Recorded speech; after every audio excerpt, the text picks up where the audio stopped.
fato, outra coisa é psicologia no mundo acadêmico, outra coisa são os psicólogos, esse psicólogo. São muitas coisas, né? Poderia te dizer. Aí o Wallace, eu acho que tu coloca uma boa questão, sabe? E eu acompanharia, em parte, a resposta que a Camille dá pelo seguinte, quer dizer, do ponto de vista histórico, neutralidade nunca existiu. É impossível. E será sempre. Tem saída. Quer dizer, se nós somos seres da ordem da interdependência do outro, será impossível uma posição de autonomia completa. Teremos que tomar lugares. Não vai ter jeito. Agora, eu acho que tem uma questão aí, na tua pergunta embutida, talvez alguma preocupação, me parece, depois tu me corrige se eu estiver errado, que é entre a psicologia e os psicólogos. E as psicólogas, vamos dizer assim. Que são coisas diferentes, né? E que eu acho que nós somos uma comunidade que tende a confundir muito essas coisas. Porque uma coisa é o que a psicologia pensa, e daí a gente tem que se perguntar qual psicologia, de que psicologia estão falando, né? Porque a nossa comunidade, ela é essa diversidade enorme. E a gente não adianta falar, a psicologia disse no Brasil que ama... Não. Qual psicologia? Quem está dizendo? É assim que a gente lida com a psicologia, não tem saída. Agora, outra coisa é o que psicólogos e psicólogos fazem. São coisas relacionadas, mas são diferentes. E eu acho que você tem alguma razão embutida na sua fala, que é, bom, uma preocupação de que psicólogos e psicólogas não tomem a sua posição política como a referência única de escuta e de abordagem do outro. Eu acho que isso é fundamental na psicologia. Mas isso não quer dizer que eles terão que ser neutros. Isso quer dizer que eles terão que pensar muito sobre a sua posição política primeiro. Exatamente para que essa posição política não tome conta do seu pensamento sem a gente ter consciência dela. Porque é isso que acontece. Normalmente, essas posições sobre o mundo, sobre nós mesmos, sobre os outros, tomam conta da gente de tal maneira que a gente não para pensar sobre elas. Porque elas viram basicamente pensamentos naturais, automáticos, cotidianos da nossa vida. E a gente toma ações a partir delas. Então, pelo contrário, um bom psicólogo, uma boa psicóloga, deveria ser um profissional capaz de refletir profundamente sobre as suas posições políticas e saber falar sobre elas, de maneira que isso permita escutar posições outras que não a sua e não utilize a sua posição política como único critério de escuta do outro. Eu acho que são coisas diferentes, entendeu? O que a psicologia pensa em que nós fazemos lá, no cotidiano da nossa atividade, né? Eu posso ter uma posição política muito nítida na minha sala de aula. Isso não quer dizer que eu não tenha que escutar cuidadosamente um estudante que se posiciona contra a minha posição política. Muito pelo contrário. Ele tem que ter o direito de falar isso. Desde que as posições políticas diversas tenham como parâmetro mínimo o reconhecimento humano de todos. Porque senão não tem política. Né? Não tem como. Se eu considerar que nós aqui que estamos no palco somos gente e vocês são qualquer outra coisa que não gente, aí não dá para a gente conversar. Né? Tem que ter uma base mínima a dialogia. Entendeu? Então eu acho que a tua preocupação não é sem razão nesse sentido. Quer dizer, uma coisa é a gente falar conselhos, sindicatos, blá blá, instituições, tem posições políticas acerca de um tema. Outra coisa é o fazer de um psicólogo, de uma psicóloga que precisa conhecer profundamente a sua posição política para ela ser capaz de abraçar outras. E eu acho que a gente sabe muito pouco a reflexão sobre as nossas posições políticas de muitos temas. Porque o que mais se vê na psicologia é que a maior parte dos temas da sociedade são tratados por nós da maneira mais senso comum possível. Mais senso comum possível. Porque nós não paramos para refletir sobre quais são as nossas posições sobre esses temas. Porque eles se naturalizam na nossa vida o tempo todo. O tempo todo.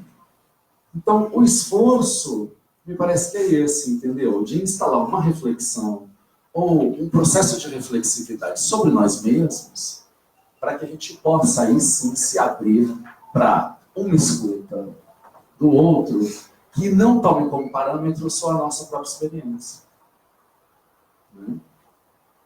Mas que tome como parâmetro as condições complexas da sobrevivência do outro, que são bem mais complexas do que a psicologia normalmente consegue imaginar. As pessoas são muito mais interessantes do que a psicologia. Ainda bem, né? Senão seria uma chatice da minha vida. As pessoas são muito mais complexas do que as teorias e as metodologias. Elas têm muito mais contradições, elas têm muito mais idas e voltas, mais retornos e abandonos e avanços do que a própria ciência, né?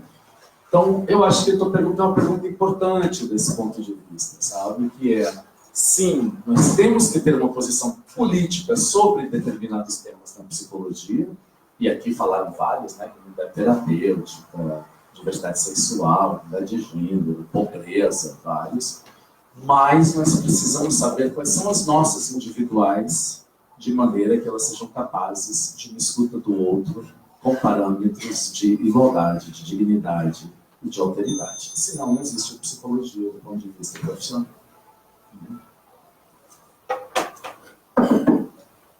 Bem? Muito bem, né, gente? Mais alguém quer fazer alguma pergunta, algum comentário, uma consideração final, uma observação? Tem alguma questão nas redes sociais, Carol? Bom, então eu queria, caminhando já para a finalização do evento, quero agradecer muito, né, a presença da Camille aqui hoje, do professor Marco Aurélio.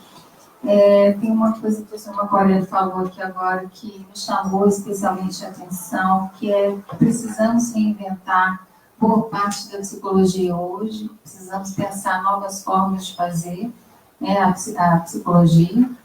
E, nesse sentido, o Conselho Regional de Psicologia, ele tem essa função, né? A nossa formação ela não acaba apenas com a nossa formação técnica, teórica, acadêmica. É uma formação que se faz presente a todo momento, todos os dias, né? Então, o Conselho é esse lugar da gente se congregar com a categoria, né? A gente tem no Conselho mais de 20 comissões temáticas.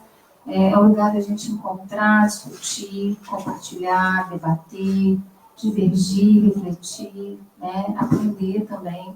Então, é importante que vocês estejam aqui hoje. Eu agradeço a presença de cada um de vocês e também convido vocês a entrarem na página do Conselho e observarem as datas das reuniões das diversas comissões. São 20 comissões que se reúnem uma vez ao mês.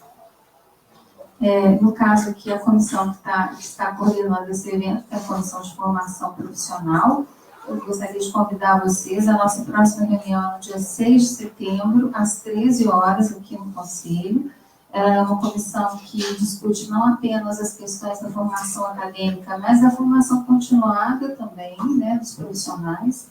Então, é importante que a gente tem nessa reunião representantes da ABEP, da PROPE, é importante que a gente tenha também representantes, né, dos movimentos estudantis, das outras instâncias, né, de representação, e que venham pensar com a gente, compartilhar, pensar e discutir, e também muitas vezes a gente tem que responder com notas, né, posições que são fruto das reflexões da categoria. Tá? Então, convido vocês a participarem da comissão, das diversas comissões, especialmente de formação, que eu estou coordenando até o final dessa gestão. Para terminar, eu trouxe aqui um trechinho de um texto do João Paulo Ribeiro. Ele é um texto que ele escreveu, né, há bastante tempo atrás. Que coisa é a política? Eu achei esse texto, entre as minhas anotações, trouxe aqui um pequeno trecho para ler para vocês. Vou pedir licença para fazer a leitura.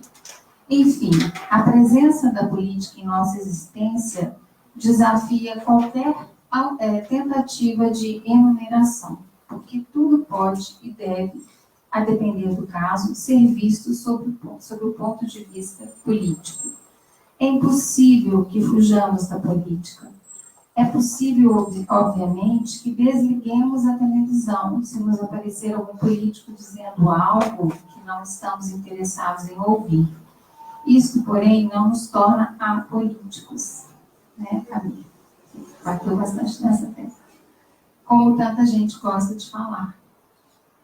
Tornamos-nos, sim, indiferentes, em última análise, ajuda a que o homem que está na televisão consiga o que quer, já que não nos opomos a ele. O problema é que, por ignorância ou apatia, às vezes pensamos que estamos sendo indiferentes, mas, na verdade, estamos fazendo o que nos convém. Então, essa fala do João Baldo para a gente refletir sobre isso, né? Eu acho que vocês já devem ter ouvido isso na formação de vocês em algum momento, né? Que não existe sujeito apolítico. E para a gente pensar aí o nosso compromisso social enquanto psicólogos com essa dimensão política da sociedade, da formação, né, das racionalidades e também das irracionalidades, como a Cora trouxe aqui, né, porque é uma dimensão muito interessante para a gente refletir. Tá? Eu agradeço a presença de todos vocês, todas e todos. Boa noite e obrigada.